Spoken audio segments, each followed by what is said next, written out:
Videos of Voices of the Unheard. We are 2B Stream, a global youth media initiative.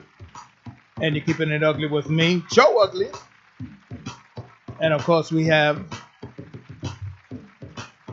Tom Goldberg. Yeah, I was going to get blown. Tom Goldberg, 2023 New Haven mayoral candidate.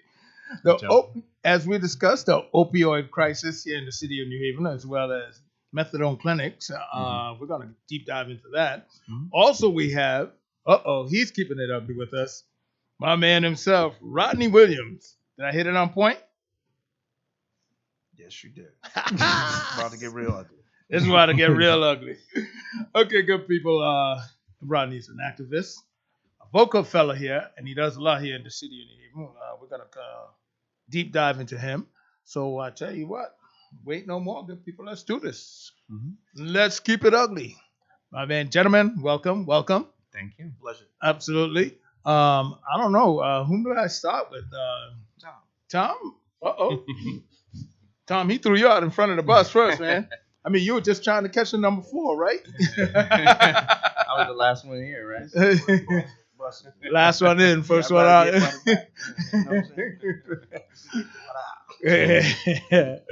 right, good people. Let's keep it ugly. My man, Tom, you're running for mayor here in the city of New Haven. That's right. As a Democrat. Yeah. As a Democrat, you're the Democratic candidate. You're running against the incumbent mayor, Elliker, and Justin Elliker.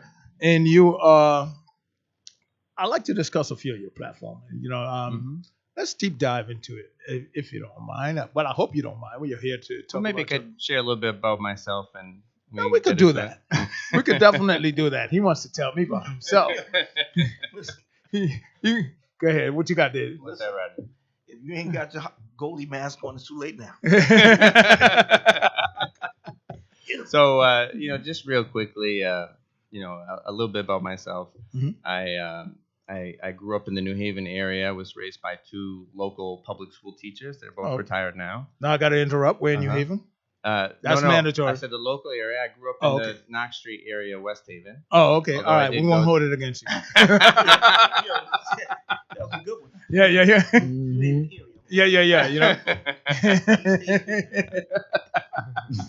Okay, go ahead. You grew up 2 public school teachers. Yeah, that's right. So education is definitely something I'm very passionate about, and it's something I've been very upset about recently, and how we've really slid behind and gone backwards. As a country or as a local? Well, I think part of it is I think with COVID in general, we did see a little bit of a slip of learning loss across the country, but big news. I mean, we're last in the state, chronic absenteeism. And I think for someone who grew up in this area, we've always been somewhat of an example for urban school systems. And to see, I think it's just a point of pride that we, behind Bridgeport, Waterbury, every 168 cities and towns, it's just, I think it speaks volumes as to how far we've slid. Okay, full disclosure, my sister does work at the Board of Ed and handles work with chronic absenteeism. But we'll continue on that. By the way, but anyways, for the last few years, the work, I've like many people my age, I've been through several different career parts of my life. For a good part of my life in my 30s, I worked downtown as a restaurant server and bartender. Probably serve you a drink at Pacifico. Probably did. He watered them down. I remember this guy. No, the opposite. I'm just teasing you. No, but the last few years, I've been working with other cities and state governments on issues that are really confronting us as challenges. So I have worked with other K-12 education systems in the state of Connecticut. I've worked with on affordable housing projects. I've worked with other cities under economic development strategy. And I've worked with pension funds, public pension funds. So is this one of your? It's a private setting that you work with, or as a consultant? That's a consultant. Right. Okay. Yeah. Okay. Go ahead. So you don't see me in the news, which a lot of people are like, "Well, how come we never heard of you?" Well, it's because A lot of the stuff that happens, in different states and cities, I'm helping behind the scenes, and Did I see it that you work with McKinsey? that's correct. Is Yeah. that the public relations? They're more than public relations. They typically do strategy Right. for private sector and public sector. Okay. I have a little background on those guys, Mm-hmm. but that's another. We'll get into it as we deep dive. I'm quite sure. Yeah. But you're running for mayor. Mm-hmm. You said education is one of the issues that you top of your list. Yeah. Chronic absenteeism is something, and you've worked with different districts as well. That's What right. do you see that other districts are doing that you think that could be incorporated into New Haven that you think we're missing out on? I think there's three things that I go back to. Okay. Leadership is important. Mhm. We have a board of education that the mayor sits on and appoints a majority of its members. Mhm. And three things that I don't see. I don't see transparency to families. Mhm. I don't see rigor in how we're assessing some of the situations that we're in and how we're confronting them. And I don't see accountability. So those are the three words that really come to mind when I've sat in the room and observed, both the district leadership, the mayor, and board of ed. I see these things are missing, and I think you need a mayor who is strong on education, who's willing to stand up and say and hold people accountable. I just haven't seen that. So there's a number of, you can get into kind of the granular policies and so, but I think it's just an attitude shift. I think a lot of mayors, it's a convenience thing to kind of have education at an arm's length, because that way, if something bad happens or whatever, you're not really to blame. And I'm saying I'm not going to do that. I'm going to be hands-on. I'm going to be engaged. I'm going to meet with principals, board of ed members, district leaders. I'll talk to everyone. And I just haven't seen that level of engagement or a voice from the mayor and the board of ed. Good. So a couple of the other things. Go ahead. Go ahead, I Rodney. want him to, when you talk about the Board of Education and the mayor being up there, I think we need to, if it's gonna get ugly, I think the one thing we need to talk about is how the mayor controls the amount of appointed people on the board. Okay. 4 seats, yeah, plus Right. the mayor. So that's 5 out of 7 votes. Mm-hmm. I mean, Controlled by the mayor. and it's what's ridiculous. Is to that me, part of the charter, or is that just something that he does?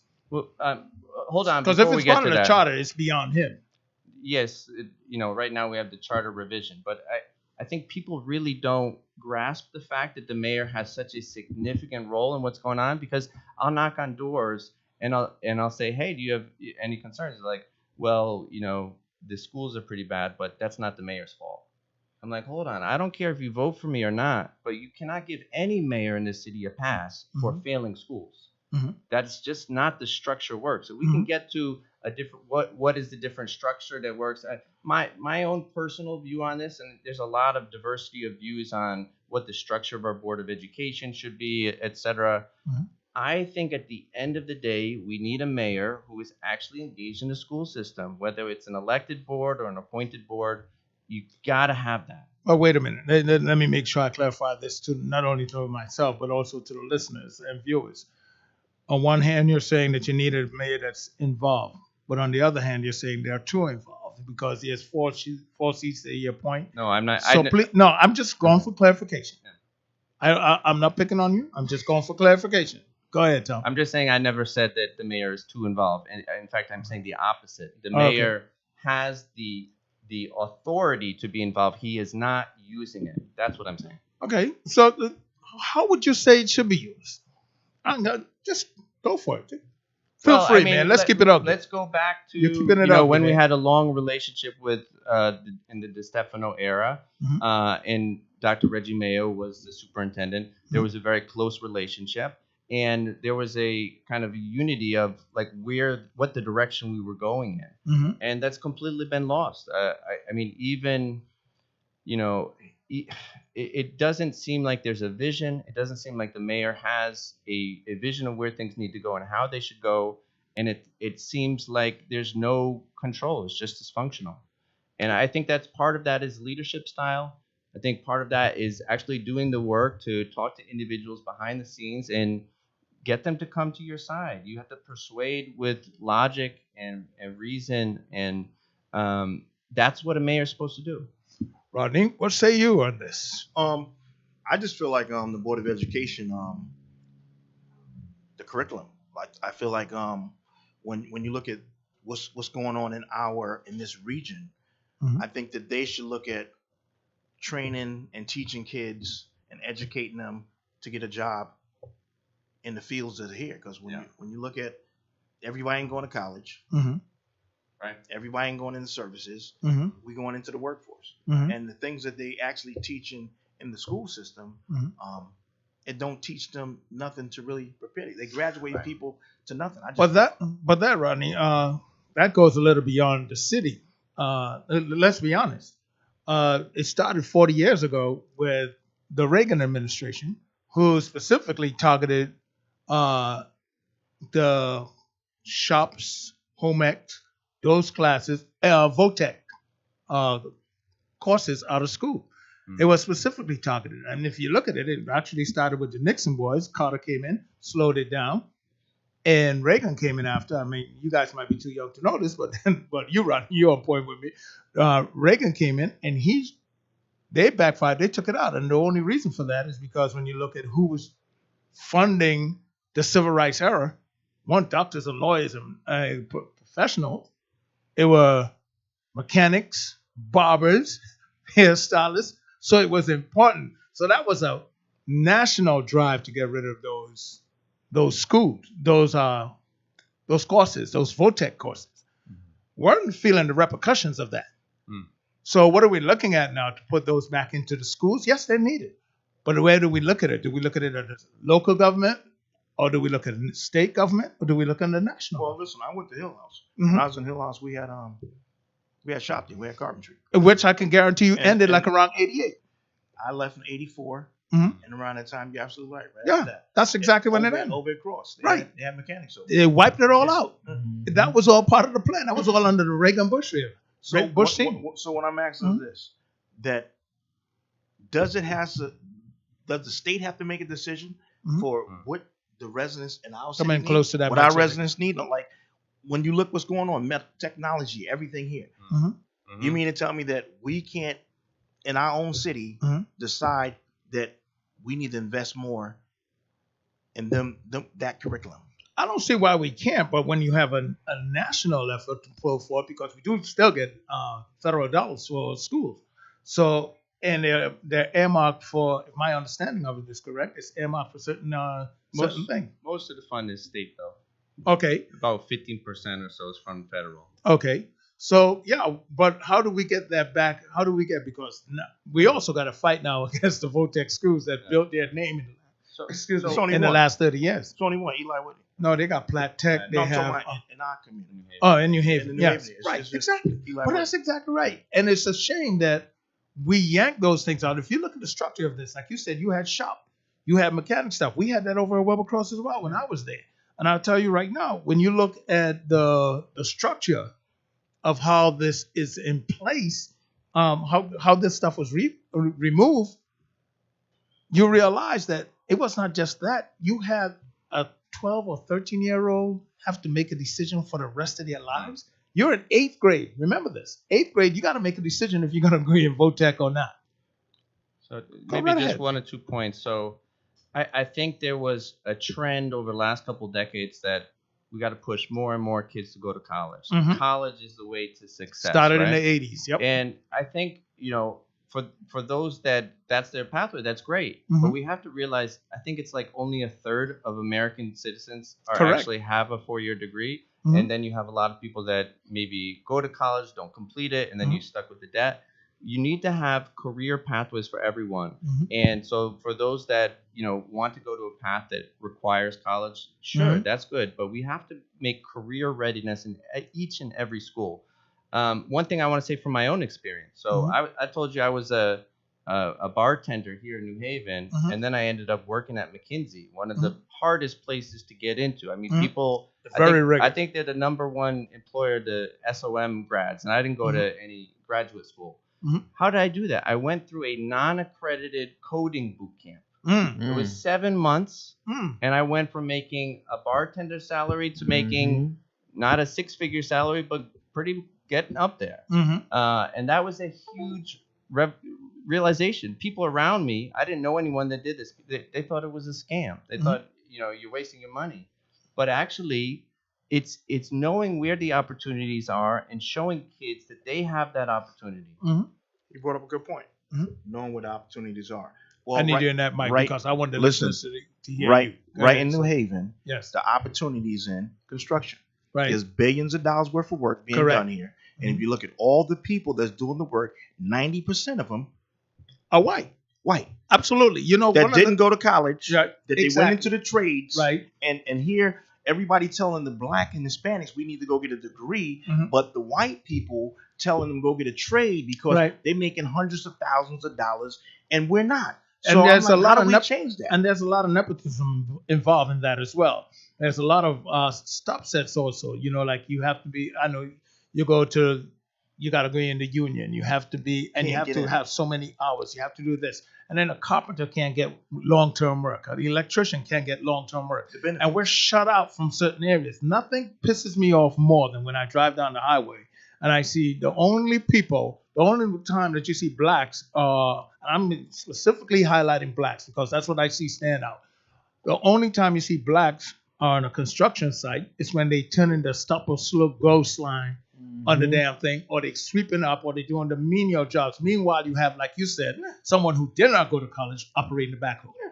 Let me share something. So, and those are where the big money is, by the way. The operation of it. I want to talk about racial disparities really quick. So one of the things I did to, in the last year or so, I looked at basically all of the data that shows, in New Haven, what is the disparity between black and white or Hispanic and white across from life to death, basically. What's the infant mortality rate? What's the high school graduation rate? What's the employment rate? What's the, life expectancy? And you know what the biggest one? It surprised me like anything. So one of the biggest ones that everyone knows about is the incarceration rate.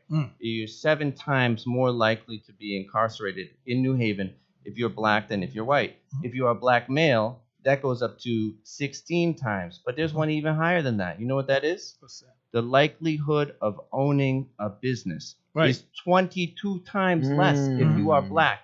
And so one of the first things I came out with in this mayoral campaign is a plan for minority businesses in New Haven. We need to revisit our minority contracting guidelines to make sure that local black businesses have a share of the action. We need to invest in our commercial corridors like Dixwell Avenue, Grand Avenue, and build those as commercial centers of excellence. Dixwell should be our Black Wall Street, right? We need business owners and entrepreneurs. That's another thing that we need to bring into our education. Encourage these young folks to start businesses. Tom, I can't stand Got You Radio. I hate when you have some hosts out here who just want to make themselves shine. But I have to say something after I'm hearing you speak so strongly about stuff to build stuff out from the middle out. And you don't have to defend them. Then it's not your job to do so. You know what I'm talking about. McKinsey.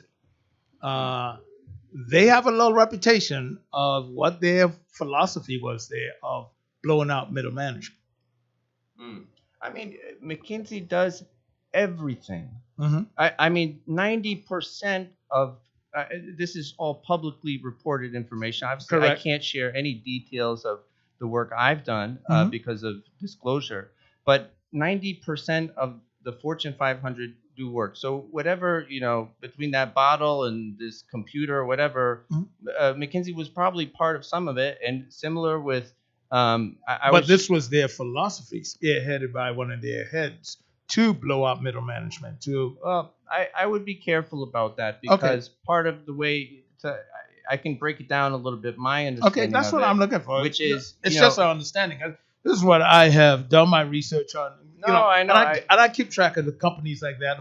Meg, Malcolm, all of these guys. The way that let me just, I need to say this though. When you speak in your lenses, right? And that's your truth. Mhm. But what he's talking, Mhm. that's his truth. Mhm. So what you telling him, no, that's his truth. Mhm.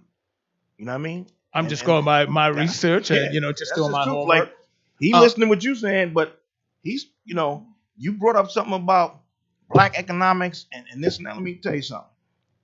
Economic development came to New Haven, but it did not economically impact the black community. Correct. Okay? Correct. Now, you can sit here and say what your plan is through your lenses, but the truth is, you need to be talking to black people through their lenses, how it impacted them for you to actually help. And majority of times what happens is white people want to say they want to help, but sometimes help ain't help. And they want to feed us, and here's a plate, but don't even know we're allergic to fish. I like that. Wow. So true, brother. So true. That's why we are where we are right now. Mhm. Everybody want to say they want to help us. Administrations come in, and they go to the side. We got a plan for them, and this is gonna work. It don't work because we're not at the table. So I'm here with you and with anybody that potentially gonna be the mayor, because to me it's about what's best for the community. Correct. Tom, young people. It's always been my focus. It's not just a slogan to me. They are our future. It's real. The sun's not going up for me anymore. It's going down. So I'm always focusing on what am I leaving behind. As mayor, you talk about schools, but then there are such social impacts as well that really hit young people. A lot of the social impacts come from lack of opportunities is one thing, but lack of social tools, if we may, or resources. That's the correct. Having something like right now, a big one I've seen sideline or sidebar to nearly every politician running for office in the last 3 terms or so. One of the big issues is quad bikes. The quads and the dirt bikes in the streets. That's a big issue. There are a lot of politicians. It's out there, or it's a sidebar issue, I should say. And the reason why I call it a sidebar issue is because they don't want to touch it because it's almost like a third rail, but they want to address it because people are talking about it. So I keep it ugly. I'm going to talk about it. If that becomes something that you go into community, and some communities are pushing strong for it to stop, how would you say that will be addressed without a heavy hand? You're talking about the drag racing? No, dirt bikes. The dirt bikes. bikes. Yes. I mean, it's a tough one. I don't have a specific policy for you right now. I can say that it's difficult because from what I understand, these are not registered vehicles, so it's harder to just kind of identify them, get rid of, like if they're in violation to find them. I don't think aggressively chasing them is necessarily the best way either, because that can lead to some unexpected circumstances. But it reminds me of like when we were growing up. This was like the skateboarding. People used to skateboard. There wasn't a legit place to do it, and people would just be rebellious and cause trouble. Now you look everywhere. There's a skate park everywhere you go. Thanks to his brother, my other son. Oh, yeah? He's he put a skate park in Canterbury Park. Right. And there's also the Smithsonian Bowl around the corner as well. So I don't know what that looks like specifically here, but I think that's kind of where it needs to go. Like, do these kids need a place to do something like that, to let loose a little bit in a safe environment, rather than doing it when people are just trying to cross the street, or it's creating a lot of noise disturbances, etc. Because I do know a lot of residents are concerned about it. A lot of residents are concerned. I've had people talking about it in both communities, by the way. It's not one specific community. But here's what I don't want. I recall in 92 when Bill Clinton was running for office, president, he came to New Haven. And I remember he came to, I think it was Trinity. It's at the corner of Dixwell and Henry, correct? Yeah. Yeah, he came there. And I remember in that, he's talking, and I heard a woman say, "What are we gonna do about these guys who have our babies selling drugs? Because they're not gonna catch a case because they were minors, and they got the babies. They're predators. They're super predators." Clinton picked that up, ran with it, got in office, mass incarceration. And that's on a national level. The squad thing becomes a problem, and then all of a sudden we want to use a heavy hand on it, opposed to how do we address it? Because now, which is something we're going to address, the opioid crisis. Yeah. Oh, it's about how can we help? How can we do this without a heavy hand? We want to take care of it because my people are not catching that work. Can I kick this off a little bit? Please. So let me just Unlock and load. Please put the camera on Rodney's response. I'm like, yeah, I got you. So, listen, 'cause I need to say this. Yeah. Before it was an epidemic, we were dope fiends. Mm-hmm. Yep. Dope lean. Yep. Mm-hmm. White people thought it was funny. Yep. Until it impacted them, then we got resources. Correct. So I'm gonna say that. Then you could talk about your All right, so let me. All right, keeping it 100, right? Keeping it 100. All right. Keeping it ugly. No, we gonna keep it I ugly. like this dynamic, man. It seems like he's keeping you on check, man. He's like calling it out. Go for it, Rodney. Good. Are you Really? walking around with him all the time? No. Oh, you should, man. All right. Ronnie's his black voice. There you go. Yeah, that's what it is. All right, hold on. Okay. All right, hold on. Yeah. So this is how this came about.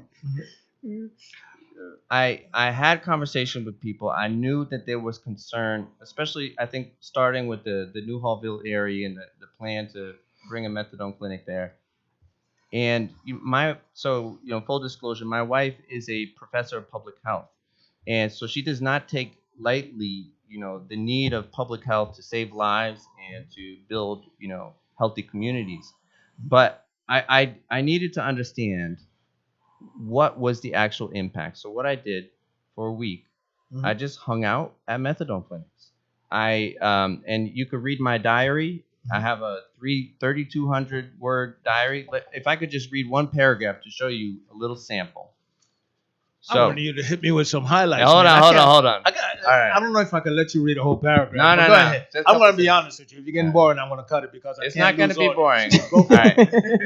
This is wrap. This is at around 6 a.m. on Congress Avenue, Monday, February 27th. All right. We sparked the interest of a man dressed in all black and a baseball cap who called himself Ghost. It seemed clear to us that he was dealing drugs as we saw him make exchanges with cars that pulled up intermittently. I got bottles if you need them, I overheard him say on the phone. I wonder what was in these bottles. Jaywan and I struck up a conversation with Ghost, explained that we simply wanted to understand more about the clinic and how it might affect the New Hallville neighborhood where Apt had purchased a property. Quote, "This is the devil's asshole," he said. "If Apt opened there, quote, the neighborhood will go to shit." He said that he appreciated how we're trying to take care of the neighborhood.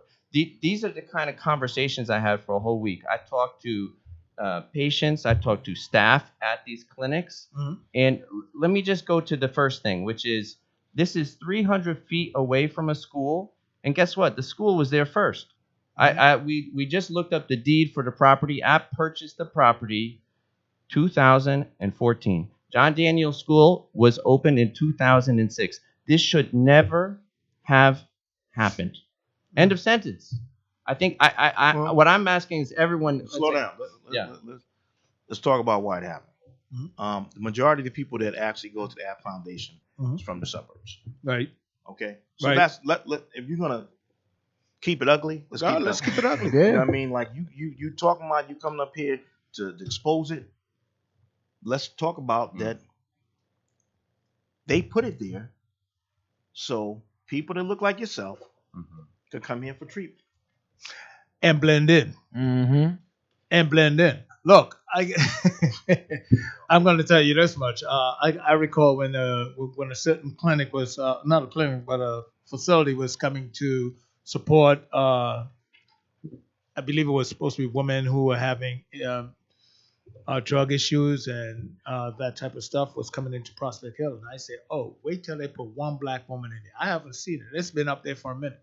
I haven't seen one black woman going through that process yet. Listen, the sad thing is that I actually had to clean up the property for Renaissance Management. I need you just a little longer. Renaissance Management, vacant lots, and they made a tent there. They was in there shooting up. I must have had to pick up at least, no exaggeration, 500-600 needles. The kids that I ran out of there, no disrespect, some white kids. Right. Well, it's not a disrespect. It's a fact. I'm just saying. It's a fact. It's sad that we sit here and we talk about New Haven all the time. The suburbs talk about New Haven, this, that, and here we know we got a problem. Here we trying to clean up our city. And as we rake up something, what happens? They come, drop stuff in our yard, make it a dumping ground. Yeah, absolutely. And I don't want to, I don't know how to explain it.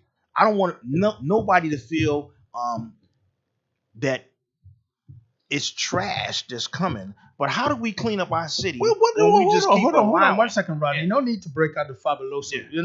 There's no need to clean it up. Let's keep it out here. Bro, listen. No. If you want to keep it ugly, let's we'll keep it ugly. Let's keep it ugly because in all realities, we know for a fact our communities has been dumped on for decades. Okay, it's easy to come into black communities and dump here and then go back to your community. We had an opioid crisis overdose crisis on the Green a few years back. Remember what happened? Most of those people weren't from New Haven. And everybody in the state was down here. Exactly. We have people all over from the valley. You must understand how this thing goes, man. I know someone who was a vicious addict. I mean, he cleaned his life up, but he used to work in a transit capacity, going back and forth from New York. And they'll hear about somewhere that, this is a story to me. They'll hear about someone OD. And they're like, oh man, we got to find that. Yeah, because that's what they want. Because they kill them. That's what they want. So when I heard that, I never forget where I was, how it hit me when I heard that story. They're looking for that drug that they heard somebody OD'd on, which we who are not addicted would say, exactly. Are you nuts? We have people who are out here who OD'd 2 or 3 times that same day. They went to the hospital, got fixed up, came right back up. Let me just share the flip side of it, which is I didn't just visit the methadone clinics that had these quality of life issues. I visited some very good ones. And I know you give me the look, but you go to West Haven on Front Avenue, that location is clean. There's no loitering. There's no drug dealing. And I talked to a staff member there. What he said is that the Congress Avenue location is the only location where you don't have to pass a drug test to get treatment. Well, and so that's part of it. But the other part of it is that when you go to locations like the West Haven location or Long Wharf Drive, right, that area, these are not residential areas. It's deeper than that. Congress Ave was known for drugs. For as long as I know. Yeah, so you missing that point. Right. West Haven, they could put it there. There was no drug activity there. They picked the perfect spot. It's been going on since then. I know. Look, I came to New Haven in '74. And I talking about Congress. Exactly. Congress Ave was known to a spot. They tried to gentrify. They tried doing everything. People clear up. But Congress Ave was it's like you knew Congress Avenue, Ashland Street. The only place they cleaned up was Ashland Street. I mean, look, I've had people who come down here from the music business, and they. But my point is East Street is another one. East Street, you have a couple clinics. They have no issues like this. So this has led me, and I've talked to a lot of people. East Street where though? Yeah. Like where? Where on East Street though? Yeah, that's a good point. That's like going down towards the Long Wharf, 2 blocks away. Yeah. The point is that the areas where I notice that these clinics are not having any of these issues are in non-residential areas. And the fact that this clinic would purchase a building in Newhallville, another black neighborhood, which is residential and you got businesses all around, it just doesn't make sense to me. And that the administration, the mayor and the administration did not even notify the alder. again, it just doesn't make sense. But that I could agree with you on. Not notifying the orders, not letting the people, the residents of the area know that you're putting something in their community is always foul. On any level that you look at it, it's always foul. It's a dumping ground. And yeah, I concur with you. I would have a big problem with that. I was not aware of that. But hearing something like that makes me uncomfortable. Very uncomfortable knowing such. How long was this place there? So Apt purchased the building in Congress in 2014. They came in at midnight. Nobody noticed. Mhm. It should never have happened. 330 feet. So from what a would you school. suggest? Okay, I believe in problems. I believe in solving solutions. I got that Problem too. solutions. What do you propose Yeah. if you were mayor? So do something I there. said a Keep in couple mind. things. Go ahead. Yeah. So first of all, Apt on Congress Mhm. has got to go. Number Okay. one, it needs to be Okay. moved, relocated, shut down. The overflow needs to be coordinated to other clinics. It just doesn't belong that close to a school with all those issues that we highlighted. Mhm. Number two, there needs to be transparency, and not just on methadone clinics, by the way, because if you read, the New York Times just did a feature on this idea of safe use injection sites. Have you heard about this? It's Yeah. basically designating a zone Mm. where people can inject heroin Mhm. penalty free. And I have heard from multiple sources that the city of New Haven, the administration, Mhm. is talking to people about doing this. Look, In Fairhaven. and I'm going to tell you this. I've been all over this damn planet. I travel all over this globe. I've been to Amsterdam many times. I don't know. I've been to Amsterdam. They have that. No, and And- that's okay. and- but it's but here- where it is. Exactly. Where is it happening? And look, People should Dude, know. People panic when they hear you're going to give people drugs. But first and foremost, you need to understand why people are taking drugs. First of all, a lot of people are taking drugs to self-medicate. Mm-hmm.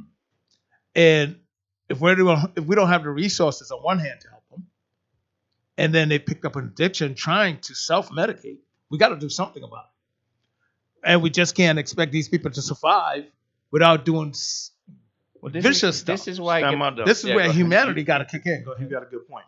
So, should we, as a community, Mhm. Put the mic be down at the so we can see table when we discussing this? Absolutely. That's the problem. We're not, Absolutely. right? So And we're- we're not. and we're at the not. table. You're We're right. not. You're Right. right. So you're right. We need to figure out how to help people, Right. but we should be part of that. Yes. Yeah. Absolutely. It needs to be You know, transparent. you give the greatest analogy ever, man. By God, man, I'm gonna run with that one. I'm telling you right now, man. Listen. You better call the cops because I'm stealing that one. Man, yo, You gonna always try to feed us, but you don't even know if we're allergic to fish. Yeah, it was Man, and I can't cold. mess with that. That's gangsterism. Yeah. That one, yo, write that one down, brother. I got it. It's recorded. There you go. The audience can't see me. I'm the ghost now. So this is So- this is a. Go ahead. I mean, to both of your points, I think what we've seen with this administration is a lack of respect. Mhm. App purchased a building in New Hallville, black neighborhood, in a residential area. I went around there. I asked people how they felt. They didn't even Wasn't even aware of it. they wasn't even aware of it, or they thought but they own that building right now. So I've said Where's this? it's the old on Elm City Press building. yeah, Which one? Elizabeth Street in Dixwell. Oh, okay. And, yes, and yes, they yes, had yes, grass growing like 4 feet tall, yes. and I videotaped it. And they came over there and cleaned it. They had trash out You there. in the Ville? Yeah, I'm in the Ville. Yeah. I grew up over on Pond Street. Oh, who? On Pond Street, right? Oh, okay. One Yeah, block yeah. over from Yeah. where they got that at. Here's what I'm gonna say. When the mayor said that it was a private transaction, that he didn't have nothing to do with it, only thing I say is this: he should have rang the tsunami bell. Mm. You feel me? Yeah. Bring the wave is coming Mhm. to let us know what's coming. Well, you're absolutely said, right. Never because said nothing. All of a sudden, the wave come ashore, guarantee and you- everybody like, whoa! if they try to bring that into East Rock, Westville, No, East Shore, or wouldn't Prospect Hill, Wouldn't happen. not only would the tsunami bells be rung, Mhm. Yeah, you be in that big nuclear bomb. it'd Like, what's that horn? be like North Korea is coming. Yep. No, but look, and by the way, Mayor Elica, your people are listening. I know you might be checking this out. You're more than welcome to come on here and give a rebuttal on anything that you hear. As a matter of fact, let's get in contact with his office. Give him a Gotcha. fair voice. So Go that's ahead. the number two thing is App needs to sell that building because they shouldn't be there in the first place. The third thing that I said is But what do policy. we? Yeah, I hear this, but can government force them to sell that building? I mean, we live in a capitalistic society. Well, yes, and we have rules. I mean, we have drug-free zones around schools. We can have drug-free zone, but we're telling them they have to sell the building. Yeah, they shouldn't have purchased it in first. It should listen. They get all their federal money. Mhm. Okay, they're supposed to providing community benefit. Okay. They are not providing a community. Well, here's what benefit. I was saying. You see, I'm never for the heavy hand. I'm always for how can we solve the problem. If they own the building, and it's a good sized building, by the way. Yes, it is. Why don't we work with people who need housing that have addictions, that's living on the streets? These are the things that I would more so look to propose than to say you got to sell the building. To whom? Well, Somebody like you else said, who's going to come in let's- and now gentrify the hell out of it. Well, what would Put 'em happen on- if go what would ahead. happen if they bought the building in East Rock? Let's ask a real question. No. Did you That's think not that the problem. conversation would No, happen? That's not the problem right now. The problem right now is that they own the building. What to do with it? What to do? That's a problem. I'm looking for solutions. Yeah. And I'm not going to try to tell you, okay, we're living, because I'll tell you right now, if I own a building and City Hall try to tell me I got to sell the building, I'm lawyering up, baby. I'm lawyering up, and that's just me.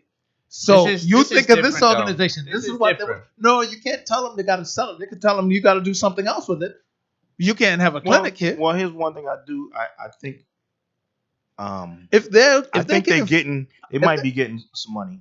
yes, and if from they're the getting state. if they're getting money for the state to do this, to work with community, there are other things the community needs that they can be very much so involved in. They're a nonprofit. My view is that these clinics, again, you look at the clinics that are doing well, they are not in residential areas. I understand. And so you can zone that. I'm with you on that. Yeah. I'm with you. Get rid of the damn clinic. That's not where I'm at with So it. I guess Flip I just it into- disagree. I don't Okay. agree that we should take a measured approach and say, let's wait, because that's what this I'm not on the administration let's is wait. doing. I'm not on let's wait. Hold on. Slow down. I- Administration don't own the building. Yeah, exactly. No, Yeah. but the administration is saying that they have a plan to move everything to the Long Wharf. That's going to take a long time. That's not what I'm saying. That's not what I'm saying. I'm talking about Mayor Goldenberg, and I want to have full access to your office if you do win. I don't want to hear this, oh, Joe, thanks for the interview and none of that, because I'll be on these mics, man. You're going to catch that work. I'm not He came here and used us. Oh, no. He'll catch that work. We're only little. Exactly. It's fine. We have No. a difference of opinion. I just Yes. don't think that the methadone I don't think we clinic have a difference of opinion. I'm here with you. I'm Yeah. agreeing with you. The methadone clinic needs to go. Okay. I don't have a problem with that. The thing that I'm saying is, as government, hmm we don't have a right. Government don't have a right to tell you got to sell the building unless it's eminent domain. That's the only time government have. No, but you can do a lot of things. This is an organization that gets their funding from the state and federal government. But If they did not even talk to the community, Mhm. they don't deserve to move there. I think period, and I think there can be a legal action against it. Okay, let me ask you a question. I hear what you're saying, but I'm begging, and especially the politicians. And I always try to get politicians to understand there's always the other side, and they just be willing to hear it. The other side of this coin is you're going to spend a lot of money after they lawyer up. You're going to spend a lot of time after they lawyer up. So it comes now, how can we negotiate this situation? And I'm suggesting and saying, okay, what you have right now, we already have a tsunami bell ringing, and we need you to fix this. And this is what we propose that you fix. Hold on, let me finish. There are people in this city that are on drugs, that are homeless. And you can use that funding or your building to help with this homeless crisis that you claim you want to help people. So you use what you have to exactly for Correct. another means. A different That's solution, what yeah. I'm saying. That's my suggestion. If you're gonna do something, and by the way, you don't just be an absentee landlord. Mm-hmm. No. Mm-hmm.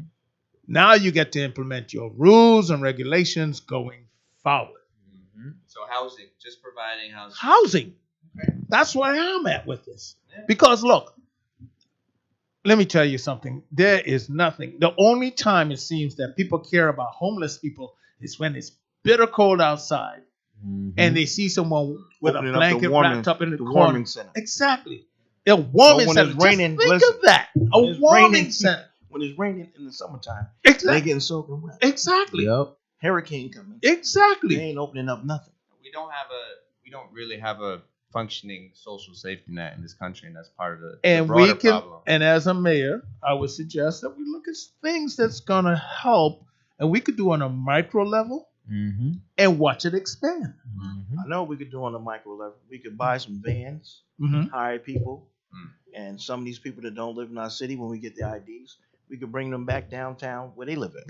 Well, the other thing, to your point, one of the things I've called for is that our state legislation should come to New Haven and have a hearing about this, because this is a regional problem Call it that the, should not be the dope vans. solely solved in a city. But right? here's the thing. But here's why that would not work.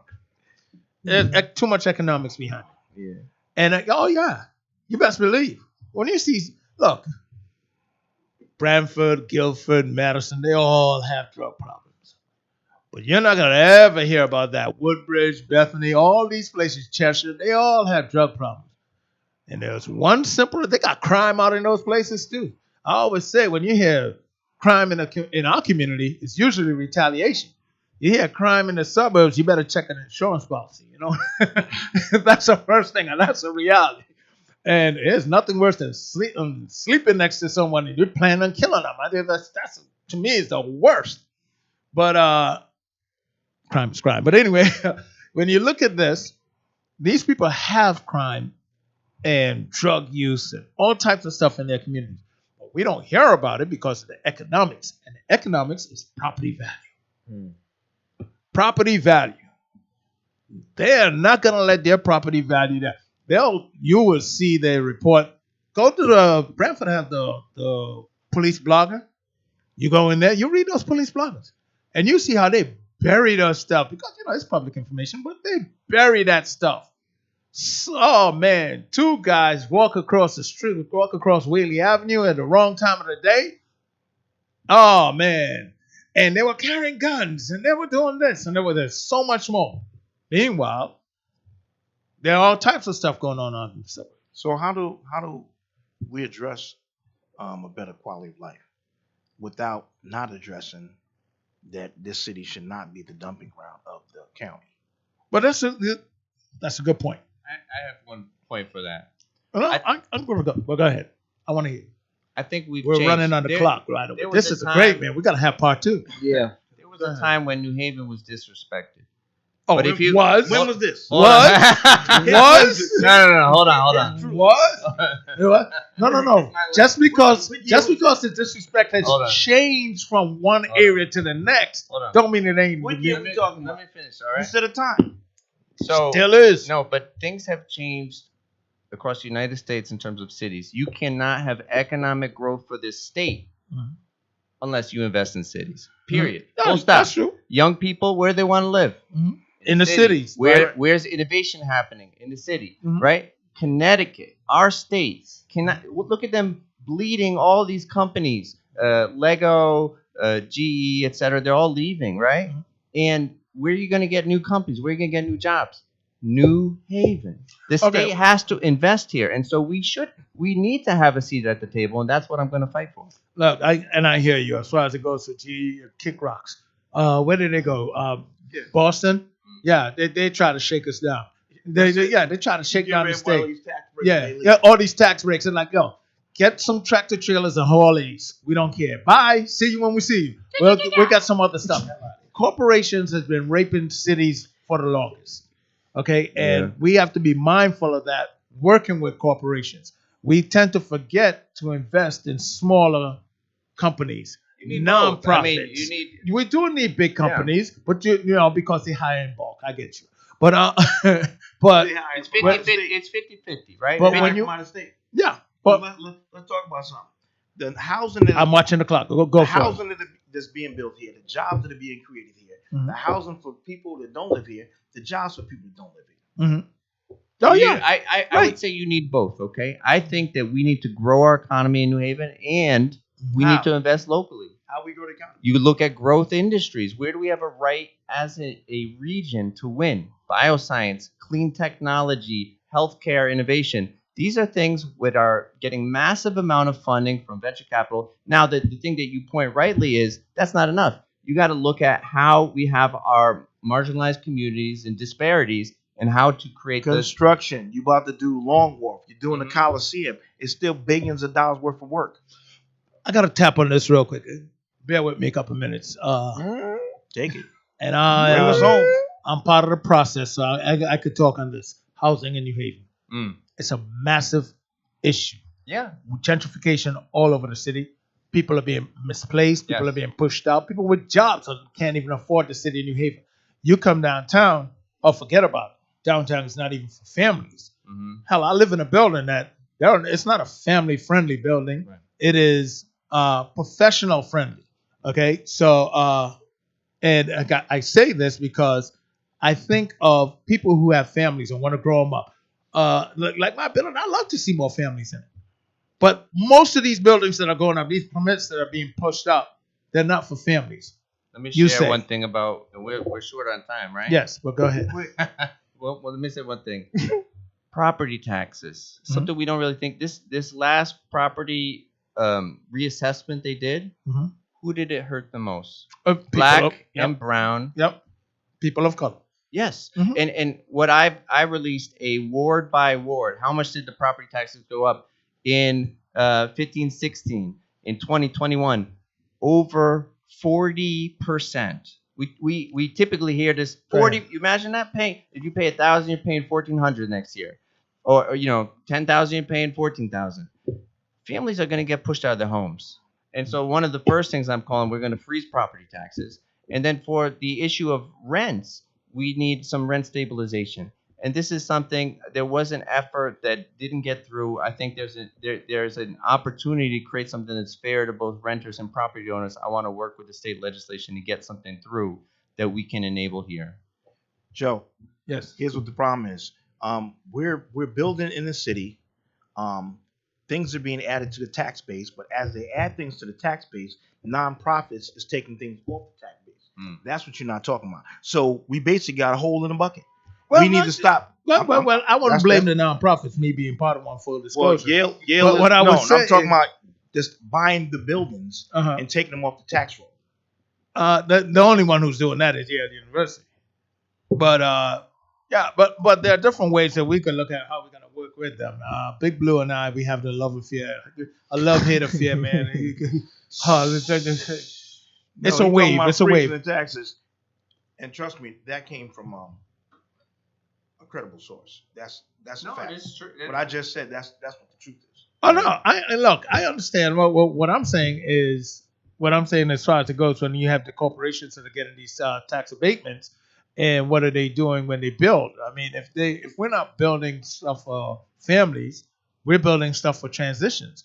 If you have families, you have more stability, a bigger tax base. But if you have Homeownership. exactly, I'd rather see these damn apartments be more burnt into condos. Exactly, I'd rather see that than just these little micro apartments, and that you get these landlords who come in and get them, and then guess what? People from New Haven don't even get them because now we got the other issue of Airbnb. Yep. Yeah, you So- need home ownership for Absolutely. great, stable communities. Absolutely, and we're not creating home ownership. Downtown New Haven should have home ownership. I mean- one crazy thing I saw was in the United States, a quarter of all house purchases Mhm. are not for people that live in a house. Exactly, Yeah. right. That's just for single family. And this just exploded in the last 5 years. Yeah. Exploded. It started like around 6-7 years after the first meltdown of real estate. Not the first, but the last meltdown of real estate. And now you have corporations coming in, buying up these properties, and they're renting them at crazy rates, or they Airbnb them. And Right. we right. have massive issues. gentlemen, it is so great having both of you guys in here. I mean, there is so much more that we'd like to run. I mean, he got that look on his face like, man, I got so much more to say. I know. So I tell you what, man, you want a podcast on here? Look at it. No, just kidding, man. I don't want you. I don't want you to tangle up your clock like it. Look at it. It's the facial expression. Keep the camera on him. Always. Listen, it was great having you guys in here and having this conversation. And look, I hope that we can connect again, have more of these conversations. These are critical conversations that we have not even touched on. Touch based on my pet project, which is the future of our city, which is the young people. And literally deep diving into young people getting opportunities. We have a serious crisis of homelessness in our community. Yes, they couch surf. It is crazy as all hell. People are not aware of this because they don't see young people on the streets. They think they're not homeless. They think they have homes to go to, but they sleep on their friends' couches. Exactly, they on their friends' couches or in their hallways.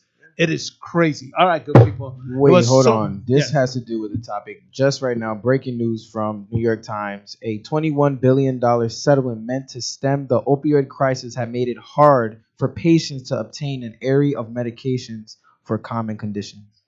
Damn. Just breaking right now. And look, I gotta have you guys back. We gotta have it back. I would ask you people to learn more about the campaign. Yes, go right ahead. TomForNewHaven.com. I got all my policy platforms, what I want to do for the city, and opportunities to meet and connect. Tommy, it was so great having you on here, man, and to endure me and my nonsense. And, it's like Rodney, thank you very much, man. It was a pleasure to have you up here, guys. I'm looking forward to coming back. You got it. Because we're gonna put you guys. I just like to be able to talk. And keep it ugly. All right, that's what's up. Apparently, Rodney knows what keeping it ugly is really all about. And for those of you who don't know, it means peel back the cosmetics people put on stuff and face it in its purest element. Hence, no cosmetic zone. All right, people like to keep it ugly with you. Come back with us. Just stay connected. You need to subscribe so you get a notification every time that we go hot here with these topics.